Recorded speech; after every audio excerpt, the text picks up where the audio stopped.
So thank you everyone for joining today. Our ongoing series on cross-border launch this week, we're with Malaysia, and having spent yesterday with Hafiz from MDEC learning about the government agency support to the digital economy. Today, we're here to focus on the nuts and bolts of getting your business up and running. We have Anissa and Sam from EY. We've got some interesting slides and presentations and topics of conversation ahead, which we're looking forward to you sharing with us as it comes to the tax, the compliance, the incentives, and just the ongoing elements of running your business effectively, and anything else you want to add for that matter. So I'm going to dispense with the long intro and hand straight over to our two hosts for today, and thank you for joining us. Thank you, Nick. It's a pleasure to be here and great to be invited. So my name is Sam Barrett. I'm British. I'm based here in KL, settled here in KL, love the place. I work in a function called Operating Model Effectiveness. So I work with tech companies, fast-growing companies, helping them set up in Asia, but also Asian headquartered companies as well, helping them expand out of Asia as well. From a sort of a whole holistic operating model perspective, from an organizational design perspective, from an operational efficiency perspective, from a tax efficiency perspective, from an incentive perspective. So I love working with the startup ecosystem and the scale-up ecosystem here in Malaysia. There's some amazing ideas, there's some amazing people. It's a great place to set up in. Yeah, so we'll talk a little bit more in a minute about why Malaysia and why you should be thinking about Malaysia and how best to start expanding your business here. So I'll just introduce you to my colleague Anissa as well. Do you want to do a quick intro? Hi, yes, hello, thank you, Nick. Thanks, Sam. My name is Anissa. I am Sam colleague from EY. I am currently with a business unit in EY called Private. We are actually helping a family enterprise businesses, in terms of managing their business affairs. And I have been 15 years with EY. I'm looking forward to have this session with all of you. Wonderful. Thank you very much, Anissa. Do you want to go on to the next slide? We'll kick off. Thank you. So yeah, so following on from the great presentation that Hafiz and MDEC did yesterday, as well as the open and honest insights from Martin, which I think were really good for people to hear, and around sort of why he chose Malaysia to set up his startup pet food company. So we follow on today a little bit to give you guys a bit more detail on why Malaysia, as I just said, and if you choose Malaysia to expand into, what sort of things you need to take into account from a practical and tax perspective when setting up operations here. So as I said, Hafiz and Martin were talking about yesterday, Malaysia is both ethnically, culturally, and very economically diverse. From a physical location perspective too, it's sort of nicely in the middle of ASEAN, giving easy access when things get back to normal to all of the other markets in the region. And therefore, I think for many startups, Malaysia is one of the best or the best location to set up as a sort of a stepping stone into the broader ASEAN market or Asia Pacific market, whether that be from a sort of a hub operations or from a test market perspective. I think it has been and remains to be very attractive and also a cost-effective and cost-efficient location where to sort of set up operations, and also has great access to talent. MDEC are doing a great job, Magic are doing a great job helping startups, giving them an easy landing, helping them sort of dip their toe into the waters here and really do help with sort of access to talent. And that talent is very tech savvy, as well as the population as a whole, as MDEC said yesterday. And it's also quite a good market, and it's sort of regionally representative for further expansion into the sort of broader region of ASEAN and Asia Pacific. Next slide, please.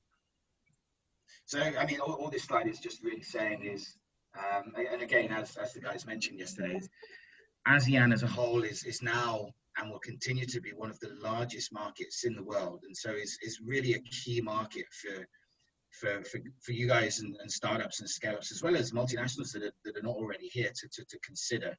As I said, it's very tech savvy, and also, I mean, I'm here because I love this place, and I really do believe that there's going to be a hub of activity here I mean, there has been for the sort of 3 years I've been here, but I really think this is a region that's going to bounce back quickly, and also sort of continue to grow in the coming years. And Malaysia particularly is sort of projected to remain pretty sort of relatively stable in the next coming years, as well as sort of, I mean, you look at the growth figures, the projected growth figures in the other markets as well. So as a region as a whole, but also Malaysia specifically is going to be pretty stable and on a good upward trend in the coming years. Next slide, please. So from an ease of doing business perspective, Malaysia ranks pretty well, I think, as well, when you look at other countries in the region. It's pretty easy to set up a company here. It's pretty easy to get credit once you've got the company, as well as an individual. It's easy to own a business as a foreigner, also to get a visa, which is a really good, smooth process and sort of approach to sort of attracting foreigners and entrepreneurs wanting to set up here. And it's great to be able to sort of use Malaysia as a hub, and it's also a good destination from which to trade across borders, both physically and digitally, into the broader ASEAN and Asia Pacific region. Obviously, Singapore is an alternative, and as I said before, I work with companies that are growing into the region. So one of the things we tend to normally do with these companies is a location assessment. So we, on a daily basis, are comparing the different elements of the different markets for the different companies that request this from us. And as I said, Singapore is always at the top of those lists as well, along with Malaysia and Hong Kong. But obviously, these are, Singapore and Hong Kong, for example, are very costly alternatives. And the costs of setting up here, the cost of setting up there, and then consequently employing local talent, for example, in Singapore or Hong Kong, can sometimes be quite prohibitive for a startup. Whereas in Malaysia, we've got some really good talent and really good cost-effective talent. So, I mean, many companies tend to set up here in Malaysia, but also consider Singapore as an alternative destination, for example, as a holding company. So a lot of companies, as maybe we can get Nick's opinion on this later, but a lot of investors like to invest via Singapore holding company. What a lot of companies tend to do as they grow, as they evolve, as they get bigger, is have their sort of operational hub here and potentially a holdco in Singapore to a sort of a funding vehicle. This might not work for your business, but it's definitely something to consider if and when you're looking for sort of that additional external funding. Next slide, please.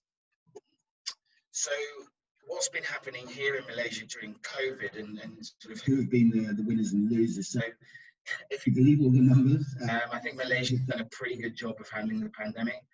For its population size, when compared to other nations in the region and globally, I think Malaysia has a relatively small amount of cases. And I think this has been due to sort of the tough measures and targeted lockdowns and largely compliant population, which has been really good. However, unfortunately, many small and medium businesses have really suffered as a result of the lockdowns. However, on the flip side, many of the large businesses, both here and globally, have had to accelerate their investments in digital. And these investments, I think, have not just been sort of internal investments or internal development, but many companies are starting to work and collaborate more with startups to really sort of accelerate that sort of knowledge or learning process. And they're collaborating with startups rather than sort of starting from scratch. So I think there's many opportunities here around that sort of corporate venturing side that I think you should really consider when and if you're sort of coming to Malaysia. And I think this is also a key point when setting up and starting business here in Asia more broadly. I think understanding the markets here is really key, and going on this expansion journey with a local partner can really sort of accelerate that growth journey and potentially sort of avoid any obstacles that could arise if you're doing it by yourself. So from a sector perspective in Malaysia, and probably similarly around the world, there are many sectors that have obviously suffered as a result of COVID, such as sort of tourism, retail, oil and gas, commercial property particularly. However, many sectors such as e-commerce, anything IT sort of digital related, and many of the telco related or delivered services have really sort of boomed since the beginning of the pandemic, and obviously the massive move online for people who weren't previously, or companies that weren't previously online. So even though the sectors I just mentioned have really suffered, there have also been many success stories in these sectors, and many companies have been resilient and agile and able to pivot their businesses into channels or markets that have been sort of more in demand, I guess, than what their normal pre-COVID businesses would have been. And I think it's this agility and speed to pivot that's really been key to the survival of these companies. Next slide, please. So EY has done a survey, as it likes to do, with its huge client base, and it seems, as you could probably guess, that the tax and incentives appear to be sort of really key factors that companies consider when investors are looking at which market to invest in or set up companies in. So other important areas to consider, as I said before, when we're doing this sort of location analysis, to sort of help companies decide on which company to set up in. The key things that they consider are cost, regulatory system, and ease of doing business, and availability of talent, all of which I think Malaysia is really good at. And as I said, like Martin from Pet Chef yesterday, who's from Latin America and settled here in Malaysia. Similarly, as I said before, I'm from the UK. I've also travelled and worked in many countries around the world in the last 20 years. And I've also settled here with my family. We really like it here. And it really has been the best place that we've lived. I mean, the food, the people, the country are all amazing. And I think also from a business and a professional perspective, there's so many opportunities. It's quick, easy, and cheap to set up a business. And as I said, attract talent before. You've got an amazing ecosystem here with people like MDEC, Majek, and other providers, helping with the soft landing of new companies coming in, and also giving sort of easy access to support partnerships and talent here.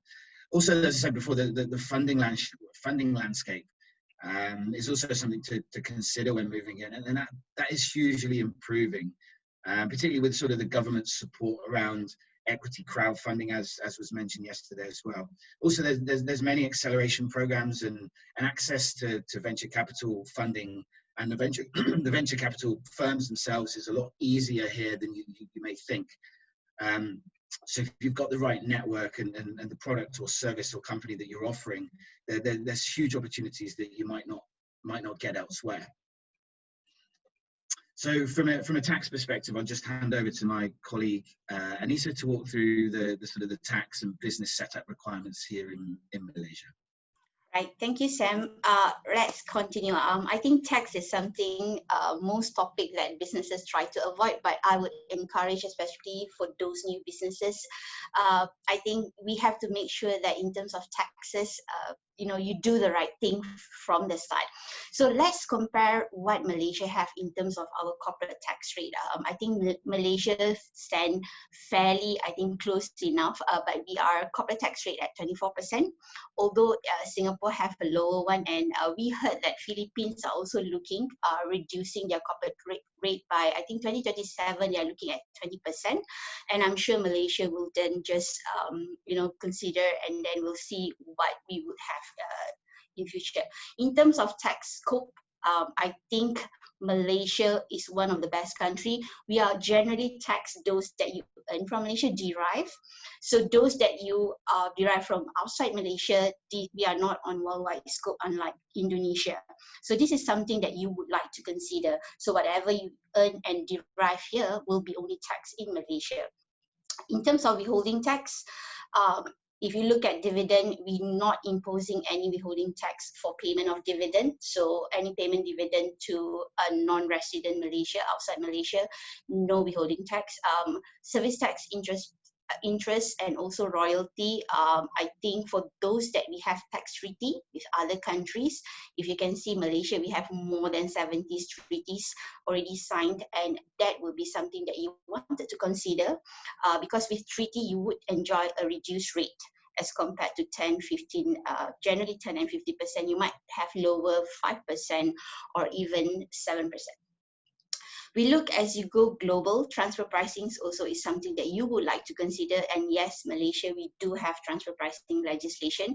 So certain company will have like a cross-border transaction, then you would require to have a transfer pricing document being maintained. Again, indirect tax, we are one of the countries, I think most popular, where we did implement GST, good and service tax, and then we moved back in 2018 to sales and service tax. So currently, Malaysia, we are still imposing sales and service tax at 6% for our sales tax within 5 to 10%. Again, recently we have our Malaysia tax budget for 2021. No news in terms of the implementation of GST, so we are looking still at sales and service tax for the next year.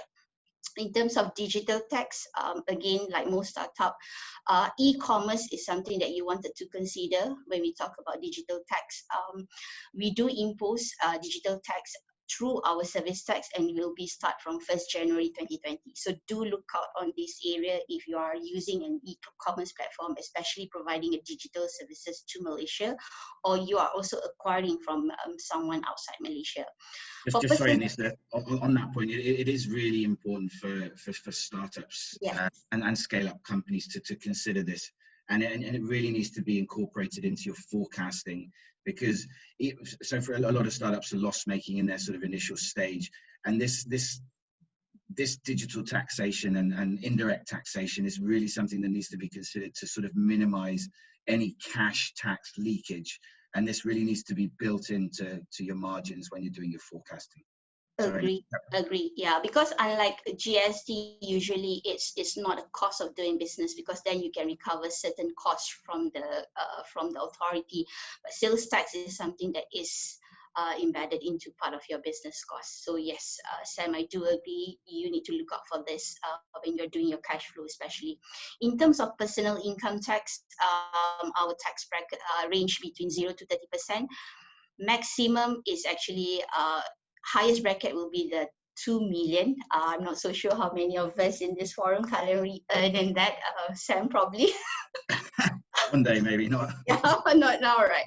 So yes, if you're earning, the highest bracket for Malaysia is 2 million ringgit. So then you only be charged for 30%. Generally, you will be ranged between 15 to 17% for personal income tax. So if you can, maybe not in my slide, we don't impose any capital gain tax in Malaysia. So this is something that you would like to consider. And in terms of the real property gain tax, RPGT, the range of rate is between 5% to 30%. Again, if you're holding, we talk about real property company shares also, you might be subject to RPGT. So this is also something that you need to consider. So let's look at the snapshot in terms of tax incentive. Just now, Nick mentioned, as a startup businesses, you look to country that provide more tax incentive for businesses. If you look at this slide, Malaysia, we do have specific incentive. Cut across, we do have investment tax allowance, research and development incentive, and we also do have a special pre-packaged incentive. Of course, this is on case-to-case basis, and separate application have to be made to MIDA. So if you do have and you do look into tax incentive, have a discussion with your tax advisor, or even come to us and have this discussion, and we can explore in terms of what are the available package in terms of tax incentive. So again, I think moving forward, Malaysia, we are looking more of having a targeted incentive rather than one size fits all. So again, this is in view of the BAPS. Certain BAP Action 5 requires certain countries to revisit what their existing tax incentive available, to ensure that it's not harmful, and to be more competitive against other countries. So this is something that you would like to consider, and we have a very generous package, and I think we tick all the boxes here in this slide. I think for startup currently, maybe we don't have any special, specific package in terms of the businesses. But again, like Sam and Nick mentioned, the funding side, Malaysia, we are very supportive. We do have angel investor or venture capital company incentive, where they do invest in seed financing. They do enjoy, certain tax incentive, tax relief. So it would encourage funders to invest in new businesses. So this is something that you wanted to look for as well in terms of setting up your startup in Malaysia. And also adding on, Anissa, sorry to interrupt. So there are a number of grants as well that are potentially available, but you do tend to need sort of an element of local ownership, and it tends to be around sort of 60%. So any of you sort of are looking to partner with local business, not necessary to set yourselves up, but a lot of the grants are sort of targeted at local companies. But if you do have over sort of 60% local ownership, these can be accessible as well. Yes. So we cannot run from your own individual tax whenever you move into a country.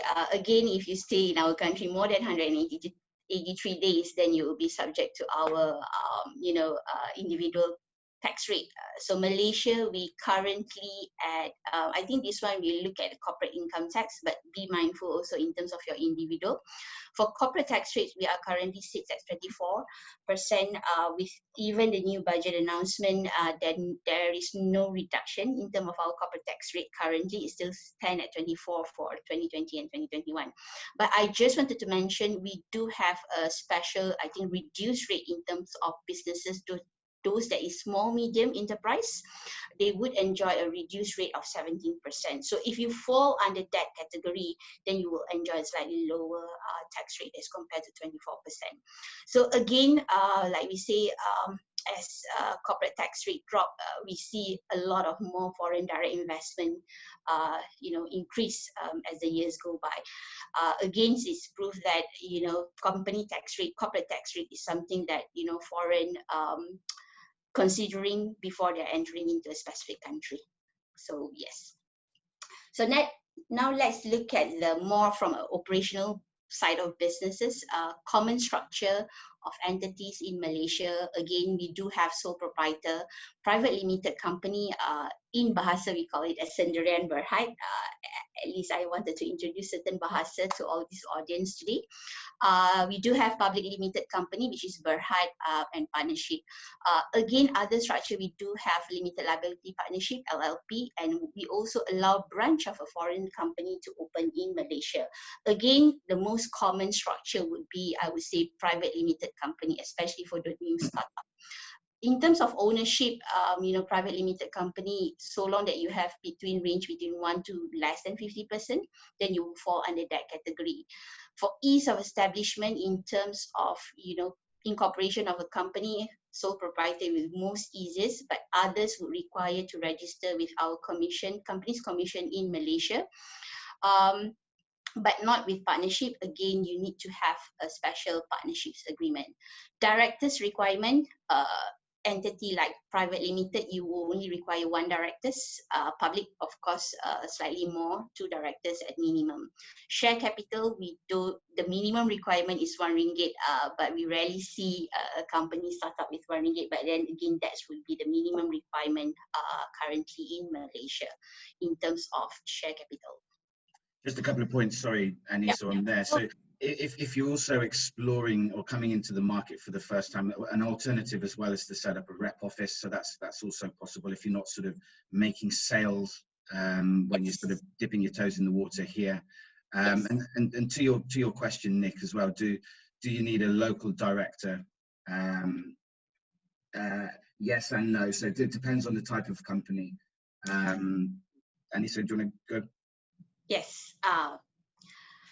Now let's look at the compliance and reporting requirement. I think this is the hit and the miss of a new businesses, right? You don't get it right for the start, and then you will be involved in, penalties, being a hefty penalties of missing deadlines. So let's look in terms of the audited accounts.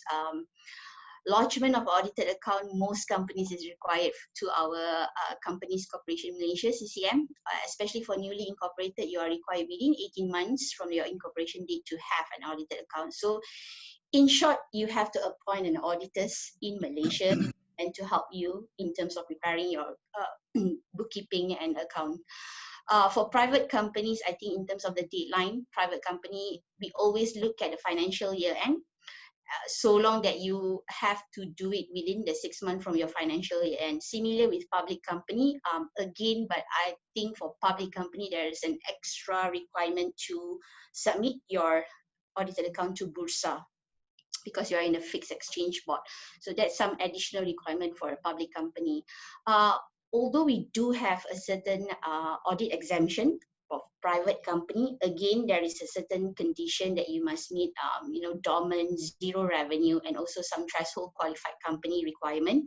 But this does not defer you from lodging it to our CCM.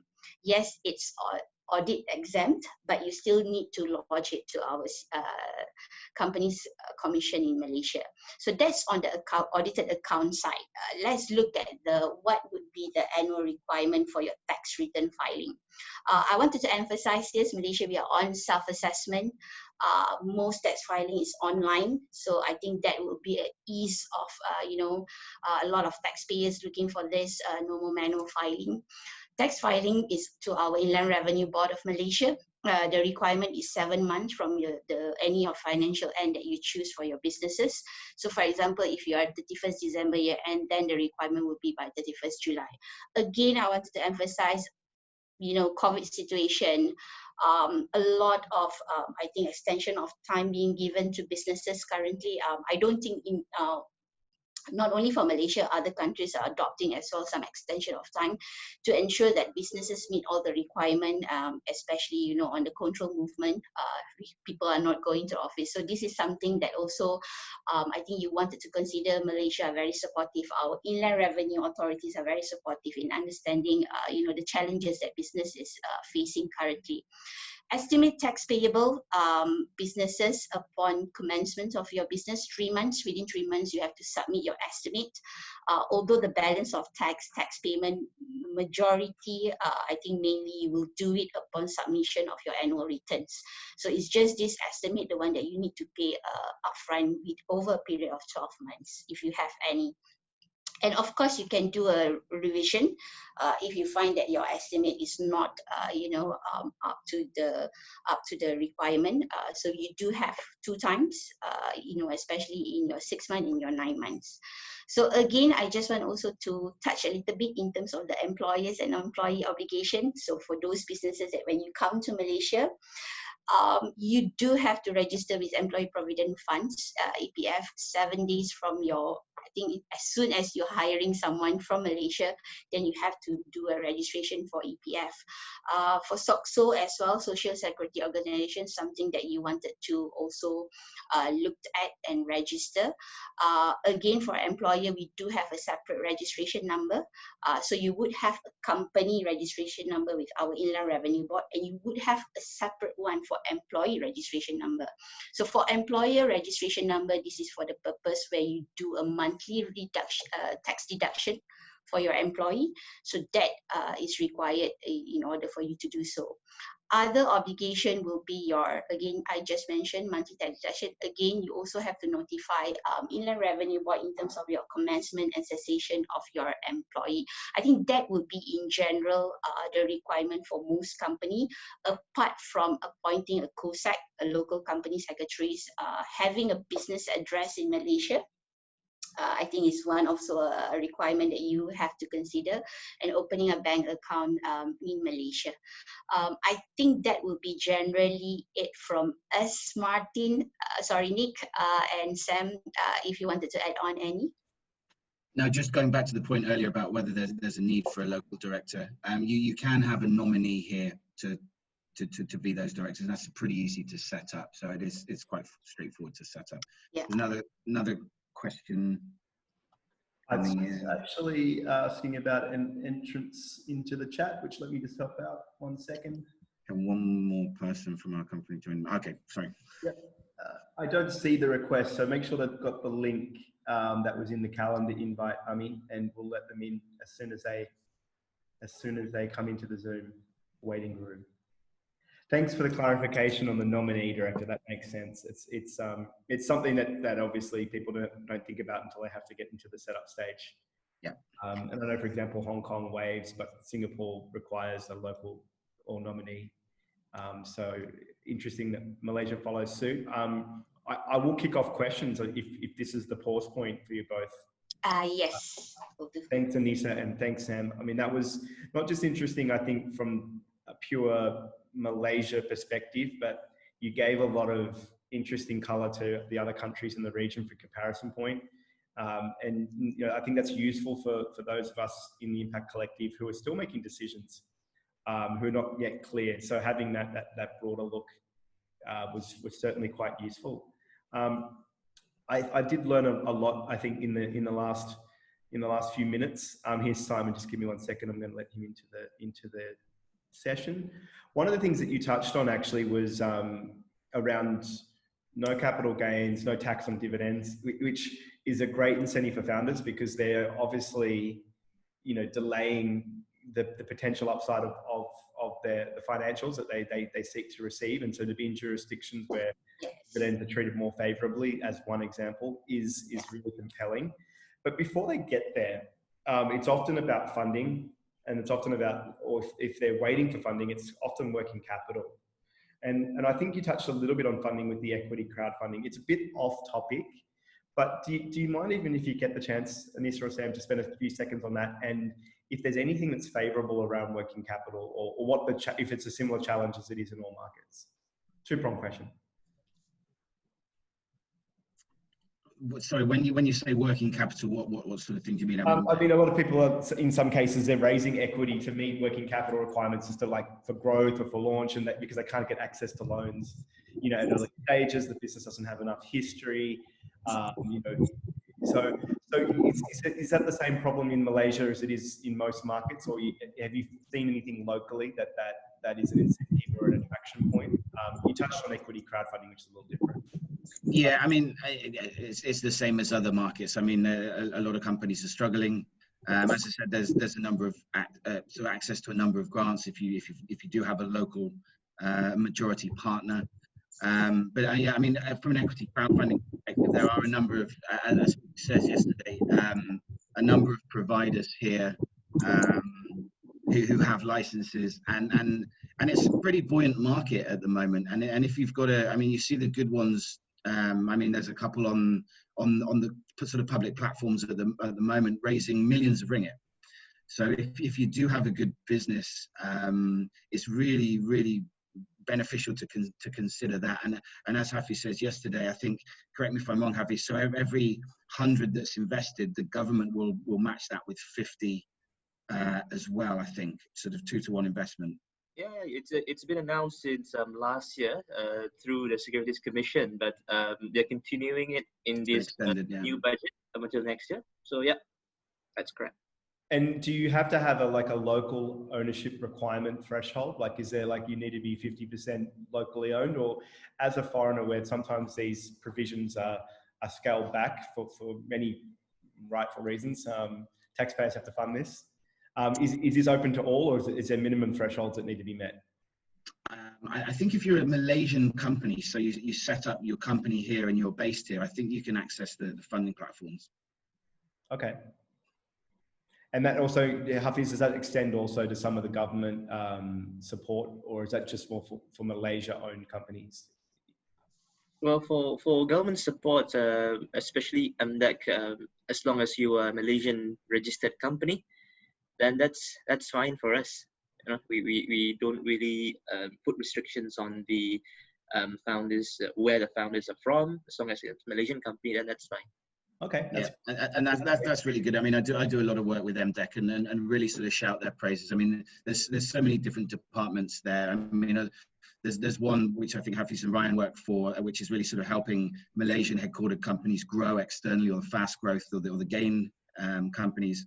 There's also an arm which helps attract companies to Malaysia as well. So it's a sort of a one-stop shop, and it's got some great people. So it's definitely worth speaking to them, because there's a lot of stuff that they can do that you might not realize they can do. So it's very good. Anissa, I was wanting to ask you just a question about EY. So a lot of the services obviously come for companies of a certain size, and certain getting out of bed requirements when it comes to audit and tax and compliance. And a lot of startups are at times engaged, but they're still working out their own sort of funding and their own, sort of benchmarks for services that they need. Is there anything that EY is doing in the ecosystem that facilitates engagement that could help those that are in the Impact Collective? Yes, I think this is a great question. A lot of people, I think when we talk about EY being a big, one of the big four, a lot of startups, shy away a little bit from us. But what we wanted to emphasize is we always in support, to start the first journey with us. Make sure all your business affairs, especially in terms of your taxes, your account, your business structures are in order. Like Sam mentioned, we do support you from start to end. Especially for those that wanted to come to Malaysia. Again, when you think about coming to Malaysia, don't forget existing from these countries as well.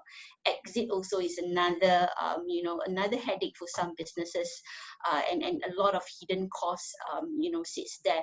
So where EY can support, we will not only look at your, having a business structure setting up here, we also can consider in terms of supporting you existing it from Malaysia, or being a global entity again, global company, we do also can support you into looking other countries as well. So yes, again, like I'm saying that I'm in the business unit currently for family enterprise. A lot of parents, they are in a matured business already, but they do have youngsters that wanted to have their own startup, not continuing the journey with the family businesses. So yes, in EY, we do support that as well. Networking is also important for all the businesses. So, we are having a platform for businesses also can, expand their network and also get to know other entrepreneurs as well. And in addition to that, Anissa, thank you. EY actually run a program called the Foundry. And this sort of has been set up. It's a global program in Asia, not until very recently, just in Sydney and Singapore. But now that's actually extended to Malaysia and and Indonesia and the Philippines as well. And it's basically a sort of a mentorship and accelerator program where you work with partners, specialist partners in EY for whatever your needs may be, from a growth, from a strategy, from a expansion perspective. EY takes no equity. It's sort of what we can learn from it. So what do EY get out of it? You say we learn about these sort of new business models. And it's very interesting for us because typically EY would normally work with sort of big multinational companies, but learning the way startups are doing business and how agile startups are, we can learn a lot for the future of what sort of multinationals are going to be like. So as I said, EY Foundry is something that's live at the moment. Mentorship acceleration program, particularly in the sort of HR, legal, finance, tax, tech sort of verticals. We will, if you are accepted into the program, we will mentor you, we will guide you, we will introduce you to our client base.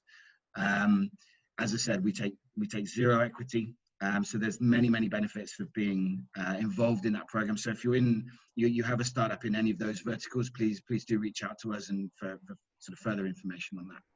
Well, that's a great sell and what sounds like a great program there. I have to say, Ami just asked if we can get some more info. If offline we can work out, sure. I can share that post call. Obviously, there's a wealth of experience that comes from the team at EY. So the fact that you're channeling this into a program, which I'm guessing now due to COVID is becoming more virtually run, so it can go a lot wider and yep. It can reach a lot more people is pretty awesome. So I'll certainly see what we can do to at least get that information around what you're doing into the hands of our founders. Great, thank you. No, thanks a lot for that. If there's other questions, please use this time to put it to the team whilst we've got a few more minutes left. Hi. I saw your question. Please jump in. Hi, Nick. Sorry, Chris here. Go for it. Yeah, I just put a question in the chat. I was just asking whether there are different tax regimes that applies for particular industries. I mean, for me, of course, I'm particularly interested for the agriculture space. Right. Good question. Yeah. Yes, very, very good question. I think for agriculture existingly, I think we do have capital allowances incentive for agriculture plantation businesses where you enjoy, I think, an accelerated capital allowances if you involve in that. We also look at, I think there's a few incentive in terms of agriculture where you can explore as well. Again, like we say Malaysia, we start off with plantation and then we move to industry. I think Hafiz shared that journey yesterday. So yes, we do have a certain incentive in terms of agriculture businesses, especially we also do have a green technology, green building. So yes, Malaysia, we do have that. Okay. Any sources which we can easily get our get an understanding of what these different And I think probably we will share it separately with you, Chris. I can get in touch with you. Thank you so much. No worries. That's great. And Sam, before you asked a question about holdcos, from time in Singapore, in an investor role that I had previously that was looking across Southeast Asia, I found a lot of companies adopted two approaches. If they were proactive or they'd been there, done that, lived the story once before, kind of, been in the movie once before, they'd gone ahead and set up a structure, or they said to themselves, look, we'll do it when we have to, capital's, not there and plentiful at, points when you're proofing or you're in an MVP stage. Yeah. So a lot of founders we know, let's say in Malaysia, we're incorporating locally, but recognizing at a point in time that to attract a certain type of investor where, Singapore's got a bigger pool of venture money. A lot of the investors don't want to invest into other markets. They sort of push or impose that requirement. A lot of founders then said, look, we'll set up the whole co at the point in time where it's required. So I saw some being proactive. I saw some taking a wait and see.